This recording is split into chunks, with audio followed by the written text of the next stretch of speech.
Yo, what's going on, guys? This is Anthony with themovieblog.com, and I'm back here with another video. Now, this time, I want to talk a little bit about the DCU.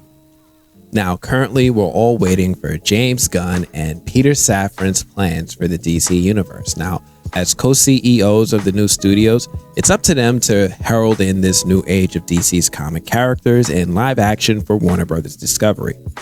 Now, the duo is expected to present their plan for a shared DC Universe live-action movie any day now.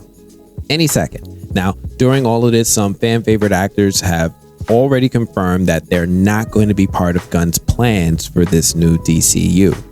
Actors such as Henry Cavill as Superman and Dwayne "The Rock" Johnson as Black Adam. They've come clear, they've come out, they've said they went into James Gunn's office, they came out, they're not going to be part of the future.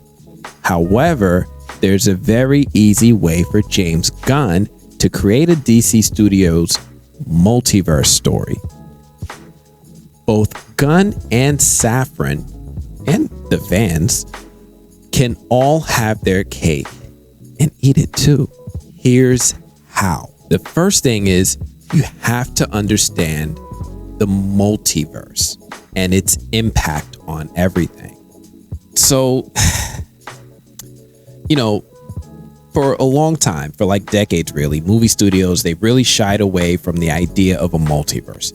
Now, even though DC Comics and Marvel Comics have had crossover events featuring some kind of a multiverse for decades in the comic books, everything like, the DC Comics Crisis stories to those Marvel Comics and their Ultimates line of stories, and everything about these stories have been in one way or form about the multiverse.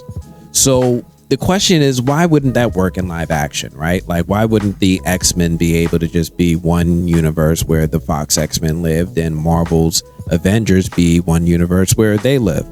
Well, the fear was that the general movie audience just won't buy into the idea of multiple realities to that degree. Now, various versions of popular characters they love, they can kind of do, right? We have a lot of versions of Batman running around. We have a couple versions of Superman, but this might be a little bit too much. A 2.5 hour movie, that's a tight window to introduce a lead character, their superpowers, their history, their background, development and arc in one particular movie, and then also, explain the multiverse and then multiple iterations of that character. That could just be a lot for a lot of folks to really be able to take in. However, movies with multiverse stories existed before the Marvel Cinematic Universe, and it kind of worked.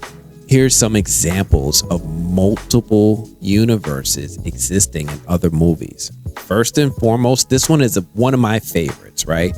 Fan favorite Jet Li, at the peak of his career in the early 2000s, did a movie called The One. The idea was how a villain who was played by Jet Li would travel throughout the multiverse, killing versions of himself so that their energy could flow into him, making him stronger. That is until he came across one version of himself, also played by Jet Li, who managed to stop him. This is a prime example of a multiverse story that was a great example of introducing a character, introducing their abilities, introducing the multiverse, and it working.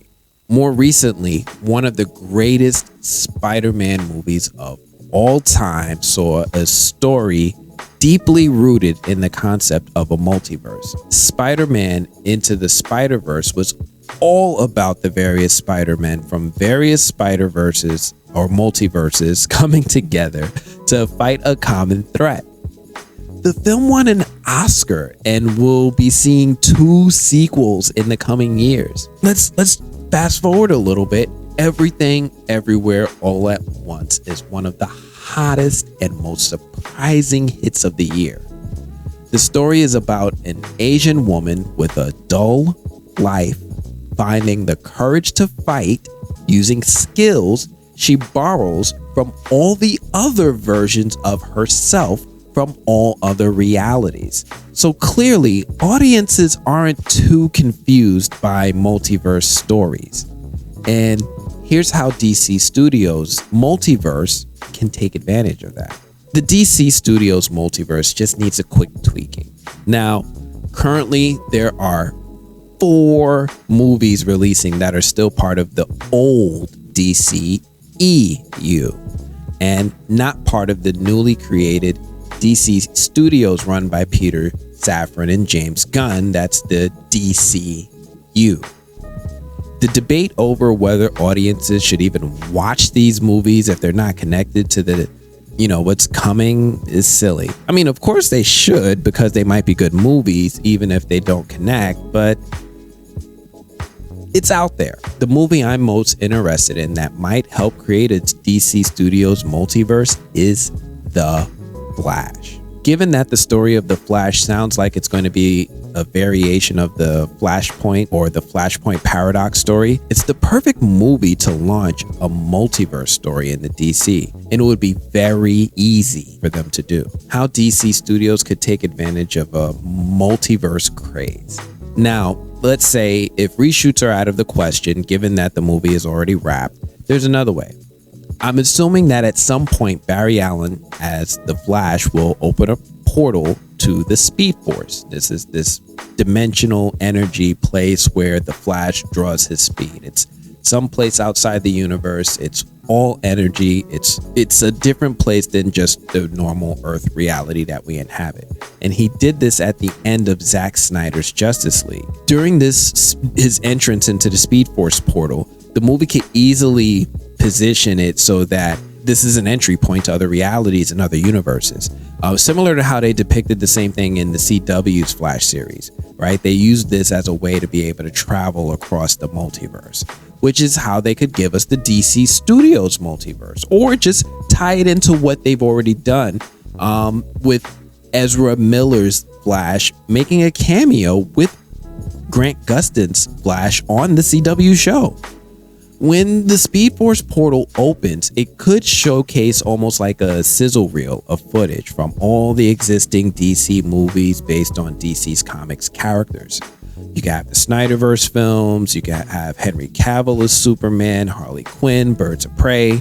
You could show some shots of Joaquin Phoenix's Joker, maybe Robert Pattinson's Batman, or even go older, show George Reeves' Superman, Keaton's Batman, and just keep going, keep milking it. Showing them within the Speed Force portal would either imply that they could explicitly state that all these stories are all from various other realities, where variations of the characters that we know exist, thereby officially making all of these other franchises and universes canon within the DC Studios, but just as separate realities. Now, there are benefits to a DC Studios multiverse approach. This way, after the events of the Flash movie, whether or not this iteration of the Flash ends up in the new DC Studios DCU or not, the movie will make canon every version before and after just another reality in DC Studios multiverse. So, if James Gunn does reboot the DCEU, then an entirely new universe with new actors playing the iconic characters will be something that Gunn and Safran are going to build out. While, at the same time, anything that came before can just still exist as another reality, allowing other creators or storytellers to revisit them somewhere down the line. You could have those same cast members come back, play their roles, so maybe like 10 years down the line in the new DCU, they want to do a multiverse story like Marvel Studios is doing now. They have the option to do so. The same actors have already played different versions of themselves before. Now, imagine Henry Cavill returning as a much older Superman in a Kingdom Come storyline years from now in the DCU. They did something like this with Brandon Routh, who got another chance as Superman from when he played Superman in 2006's Superman Returns. He got to return to the character in the CW Arrowverse crossover. Just like how John Wesley Shipp played Barry Allen in the first live-action Flash series in 1990, but then returned as the Golden Age Flash Jay Garrick in another reality in the CW Flash series. Even, like I said, Ezra Miller's Flash popped up. So it's not unprecedented even within other live DC franchises. And if they want, other creators can even do sequels or new entries within those other DCEU characters and universes and with those actors, since they would all exist in a universe of their own, disconnected from the main DCU. Now, this is similar to how apparently Matt Reeves' Batman universe and Todd Phillips' Joker universe will coexist but be independent of one another and any other DCU story. It is honestly the best of both worlds. Anyway, what do you guys think of the idea of doing a multiverse story? I know this idea has been out there for a while, but do you think it's a feasible one, or will it get too confusing for general audiences for there to be multiple Batman, multiple Superman running around in their own movies and TV shows? Let me know what you guys think in the comments. Anyway, that's all I have for this one. As usual, guys, if you like this video, please do me a favor. Hit that like button. Hit that like button. Please hit that like button. It helps my channel a lot. I know you guys are going to see me on your homepage, whether you subscribe or not. 99% of you guys aren't subscribed. It'll help me to be able to keep going and keep delivering these news and this theories to you guys. And subscribe. Otherwise, I'm going to have to check you guys later. Peace.